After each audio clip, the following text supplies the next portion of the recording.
Bona nit. Càritas ha presentat el quart informe d'impacte de l'Observatori de la Pobresa i l'Exclusió Social. Alerten dels efectes de l'atur i la precarietat laboral en la cobertura de les necessitats bàsiques de les persones i asseguren que moltes famílies ateses per l'entitat no poden fer front a despeses com el lloguer, la factura de la llum o la compra d'aliments. 2 de cada 3 famílies ateses per Càritas viuen amb uns ingressos inferiors al salari mínim interprofessional d'una persona i 3 de cada 4 llars no reben prou ingressos com per viure dignament. És la conclusió d'un informe elaborat per Càritas Diocesana de Girona, que analitza la situació tant de persones aturades com treballadores que l'entitat ha atès. Conclou que la precarietat laboral actual fa que aconseguir una feina ja no garanteixi sortir del cercle de pobresa.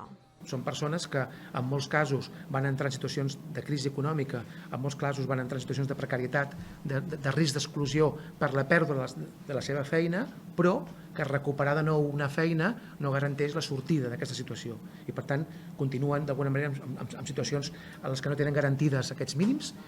Durant el 2022, el programa d'inserció sociolaboral de Càritas va atendre 1.250 persones, 500 de les quals es van incorporar al mercat laboral.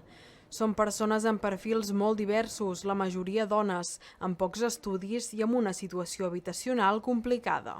Ens estem trobant que és una realitat que no només és únicament de les persones que estan en situació d'atur o que estan sense feina, sinó també de les persones que estan treballant a Ecosol o que aconsegueixen incorporar-se al mercat laboral, continuen sense poder garantir o sostenir les despeses d'una vivenda.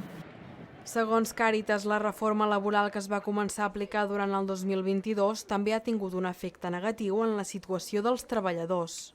Ens estem trobant que a l'eliminar la majoria de tipologies de contractes temporals s'està fent servir un contracte indefinit, un període de prova o una baixa voluntària per finalitzar contractacions que realment eren temporals però s'han hagut de fer mitjançant fórmules de contracte indefinit i llavors han acabat amb una pèrdua de drets de les persones contractades.